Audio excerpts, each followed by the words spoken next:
देखी ना आपने भूकंप, न बीमारी, न महामारी, न ब्राह्मण का लड़ना, न क्षत्रियों का और न छोटे बड़ों का लड़ना, न हिंदू मुसलमानों का आपने अभी ये कुछ नहीं देखा है।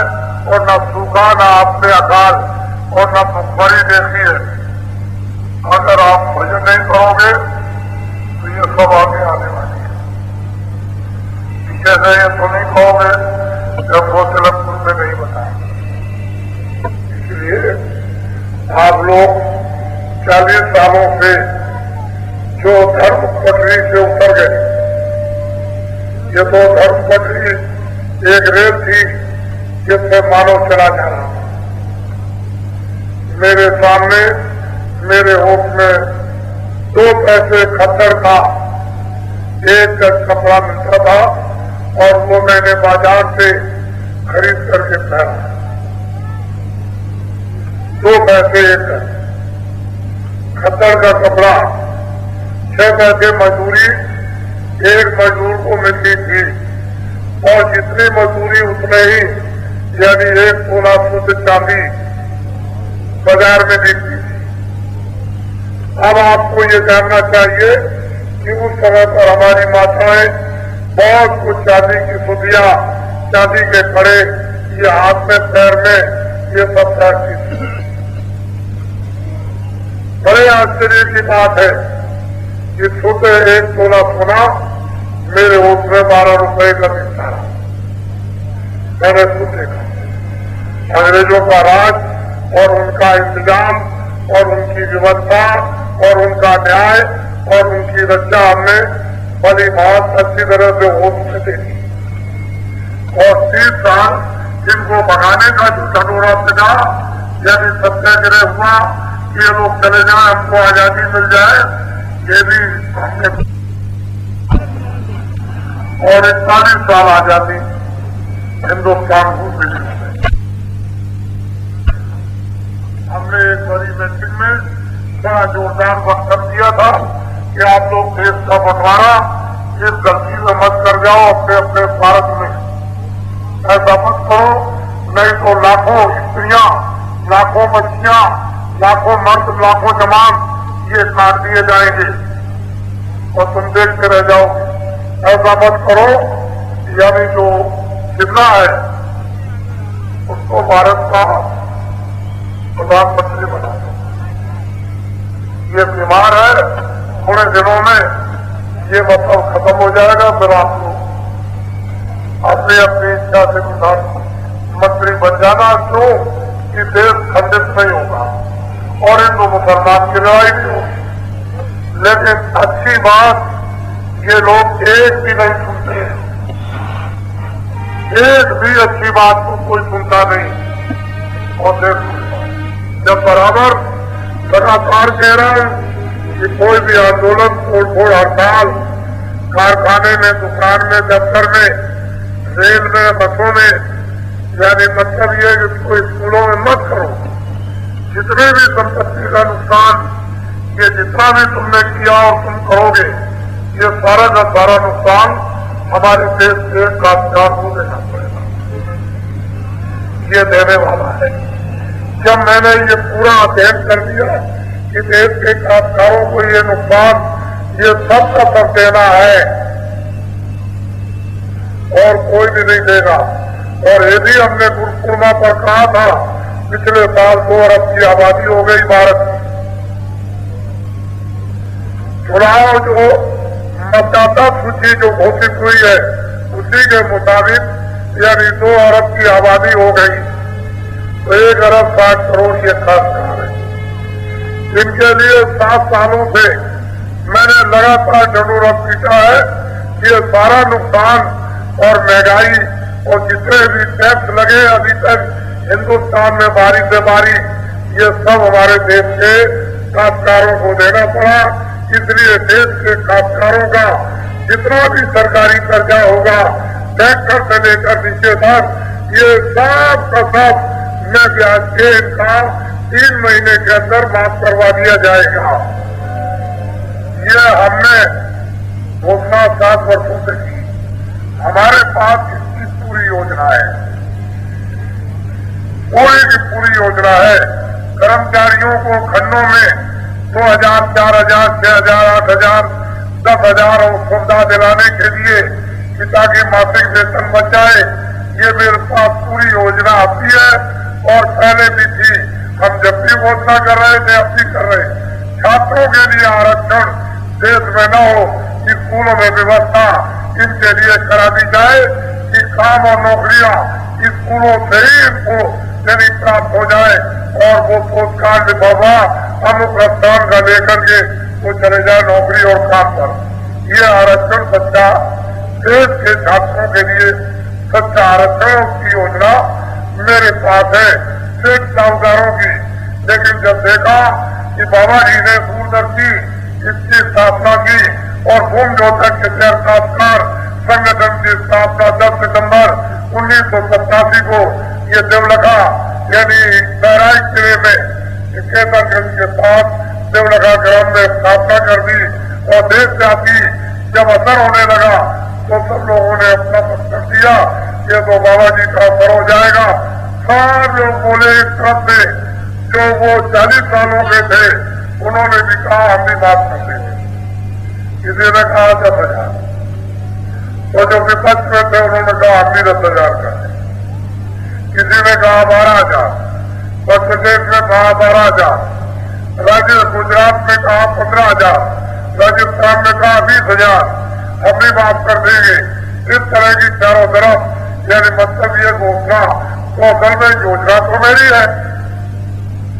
अगर आपने घोषणा कर दी है तो हम आपकी घोषणा को बाइज्जत अपने सिर माथे देता हूं। जितने भी अच्छे काम साक्षात्कारों, शेख साहूकारों और छात्रों और मतलब ये है कि कर्मचारी अधिकारियों जितने भी अच्छे काम है उतने तो आप इनसे करा, आप लोग करा दीजिए। हम भी मतलब गुणगान गाएंगे और जो बाकी आपके रह जाए उसके लिए बाबा जी तैयार। बाबा जी तैयार। अगर आपका कर्जा जितना भी माफ हो जाए, 5 माफ हो जाए, 5,000 या 10,000 उतना आप करा दीजिए और जितना भी ट्रैक्टर से लेकर और नीचे तक का है वो हम आपका माफ करा देंगे। हमारे पास इसकी योजना और कोई टैक्स देश में बढ़ेगा नहीं। सबसे सिफत वाली बात कि टैक्स नहीं बढ़ेंगे।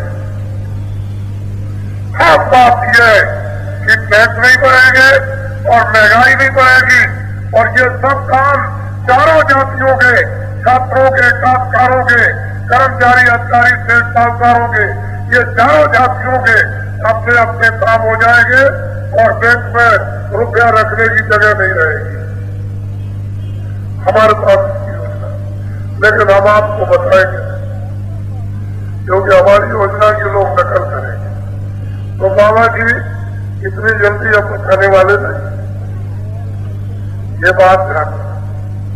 अब आप मेरी बात को खास करें।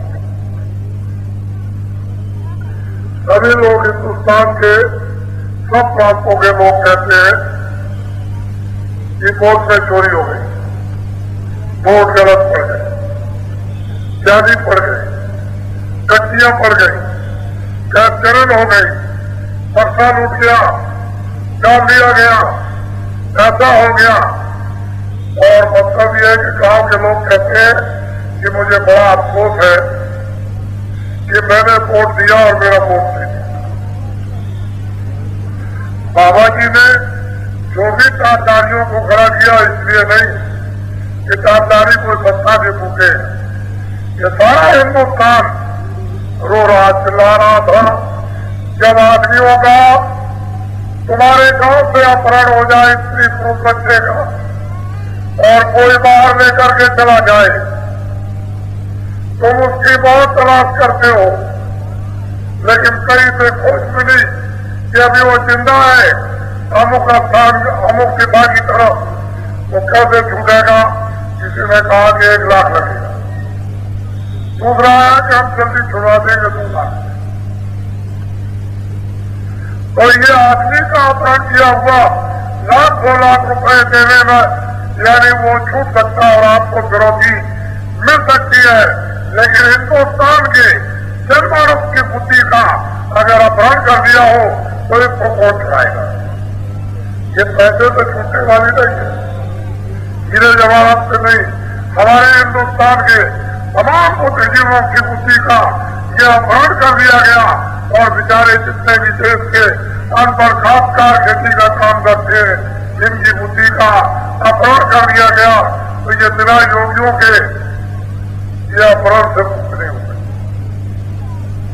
तो योगी लोग इसको सुनाए। हमने इस पर बहुत फोन किया, इनको आदेश दिया था कि तुम जब तक वोट पड़े तब तक बैठे देखते रहो वोट कैसे डाला जाता है, फिर ये यहाँ से जाए वोट वहां पर कैसे खुलता है, कैसे गिनता है, कैसे तय लगती है, आखिरी वोट गिनते तक तुम चुपचाप बैठे रहो, किसी अधिकारी की व्यवस्था में कभी बाधा मत। मैंने कहा इस पर अच्छी तरह से छानबीन और खोज की है।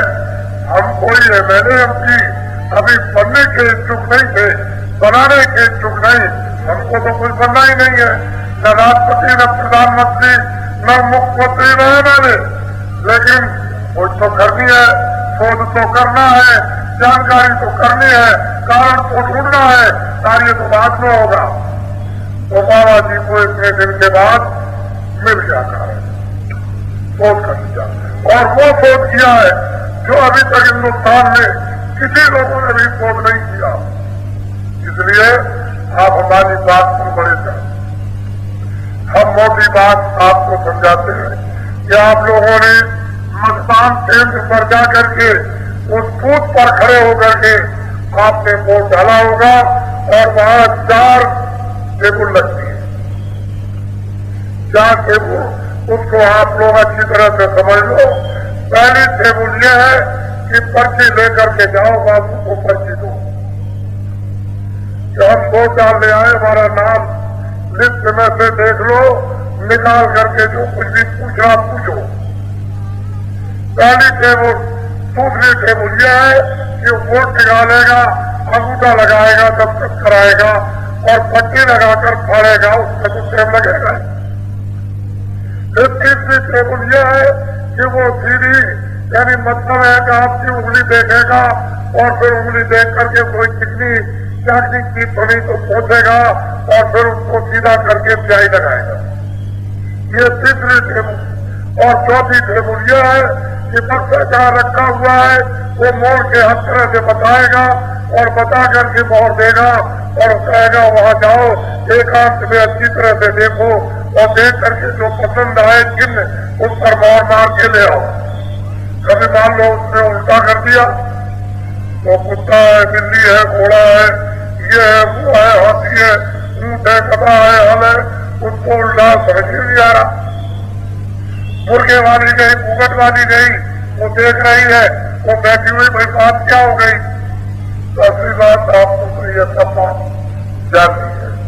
जब चौथी टेबल पर यानी मोहर मार करके लाएगा और वोट को मोड़ करके बक्से में डाल दे, उसके अंदर जबरदस्ती घुसाएगा, वो समय उसका पूरा हो जाएगा। ये 4 टेबलों की प्रक्रिया ये चुनाव वोट डालने की है। तो बच्चों इस पर समझ लगेगा, ये सबकी चाल अलग अलग है।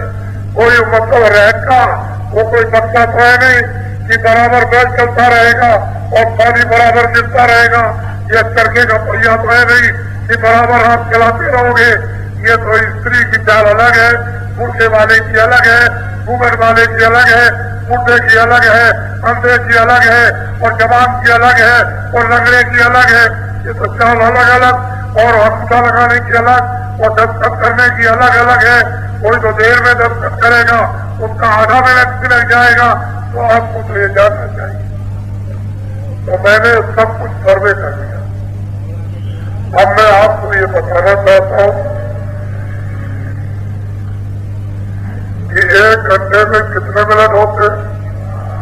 जोर से बोलो बच्चों, जोर से बोलो।